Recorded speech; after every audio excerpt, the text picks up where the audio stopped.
Hi guys, with only a couple of days left until launch, Halo Infinite's controversy continues to dominate the gaming news channels. One of the biggest issues to come to light most recently, and confirmed by 343, is that there will be no new multiplayer content in terms of maps or modes, or anything that will turn the current online portion of the game into something that would really kickstart the full game at launch December 8th. Of course, we will be getting the full campaign, which will be the game's main focus for at least the first week after launch, but in terms of online content, we may see drops of new MTX and cosmetics, but that's it. A couple of polls circulating on various Halo content creators community tabs have highlighted that the lack of content is the #1 issue for the majority of players at this point in time. I think the top two problems within that are the maps, which although have a couple of standouts, feel lackluster. The majority have a very similar environment and are quite forgettable in my mind. Halo's had some fabulous maps in the past with variety and interesting biomes that continuously mix things up, so I hope as time progresses we see far more creative and unique maps, as at the moment many of them just feel like variations of one another.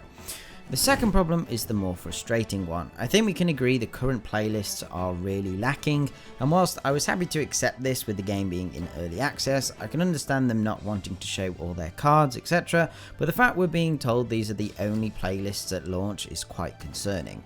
However, yesterday 343 confirmed on Twitter the addition of Tactical Slayer aka SWAT, Fiesta, Social Slayer with multiple variations, and Free for All playlists are coming soon, but not at launch.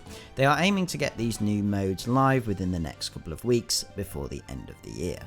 The very worrying thing about this for me is the fact these basic game modes, which have been in almost every Halo game to date, are A, going to take weeks to implement, and B, these essential game modes just feel like an afterthought. It doesn't even feel like drip content. Like, if the community hadn't been shouting about it, it seems like they weren't even planning to add these game modes in. Like, you're making a Halo game, surely you knew there were some very basic game modes the player base expects at the bare minimum.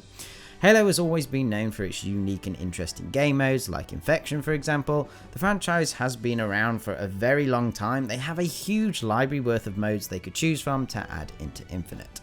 In one of my previous videos, I discussed the delay of one of Halo's most iconic modes, Forge, which still baffles me as to why this is not coming at launch, especially if lack of content is the #1 issue for the player base. Had 343 included Forge from the beginning, I think we'd have had a very different conversation, and issues of microtransaction costs, XP, and other problems would have taken priority. I think the one thing that has prevented Halo Infinite from being a complete car crash so far is the gameplay. Like, they've seemed to have nailed that part of it. The game feels really good to play, it's hilarious, fast-paced fun. It's just such a shame to have all these other problems and negative press to go alongside it.